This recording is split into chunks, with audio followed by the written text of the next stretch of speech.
Pärast seda, kui Euroopa Liit Kaja Kallase isikus keeldus pidamat USA-d vaba maailma liidriks, tuleks minu arvates mõelda mitmele küsimusele.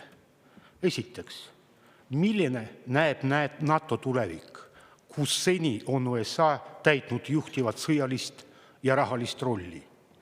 Teiseks, milline võib välja näha Euroopa sõjaline tulevik, kui siiani on USA olnud peamine julgeolekugarant?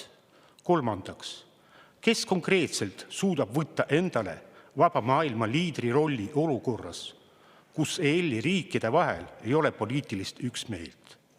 Neljandaks, kas Euroopa on valmis suhete halvenemiseks USA-ga majandusvallas, mis võib järgneda EL-i diplomaatiajuhi teravatele avaldustele?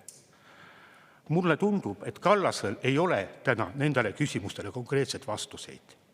Neid vastuseid ei ole ka Eesti valitsusel, kuigi välisminister Margus Tsahkna käitub nii, nagu suudaksime USA-st kergesti hakkama saama. Samas on olemas üldtuntud faktid, mis aitavad mõista jõudude ja võimaluste tegelikku vahekorda. Esiteks, USA on tänaseni Euroopa peamine sõjalise julgeoleku garant. 300 Prantsuse tuumalõhkepead on ilmselgelt liiga vähe, et luua uut tuumakilpi. Teiseks, USA on NATO peamine sõjaline ja rahaline jõud. Ilma USA-ta muutuks allianss kordades vaesemaks ja nõrgemaks. Ka see on üldteada fakt. Kolmandaks, just USA sõjaline jõud on seni võimaldanud Euroopa Liidul rääkida võrdselt maailma suurriikidega. Diplomaatia, mis ei toetu jõule, ei oma meie ajal tõsiseid väljavaateid. Neljandaks, Euroopa kaotab juba praegu USA-le majanduslikus konkurentsis. Kui USA kehtestab Euroopa kaupadele tollid, matab see lõplikult meie lootused majanduslikule taastumisele ning vastutollid EL-i poolt annaksid meie majandusele viimase hoobi.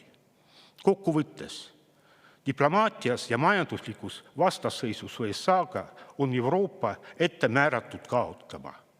Pealegi on USA-l endiselt võimalus suhelda EL-i liikmesriikidega otse, mööda minnes Brüsselist.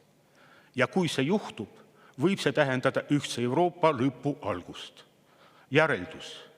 Euroopa diplomaadid Kaja Kallase juhtimisel peaksid oma sõnu hoolikamalt valima ning samas mõistma, milliseid riske toob endaga kaasa suhete katkemine USA-ga.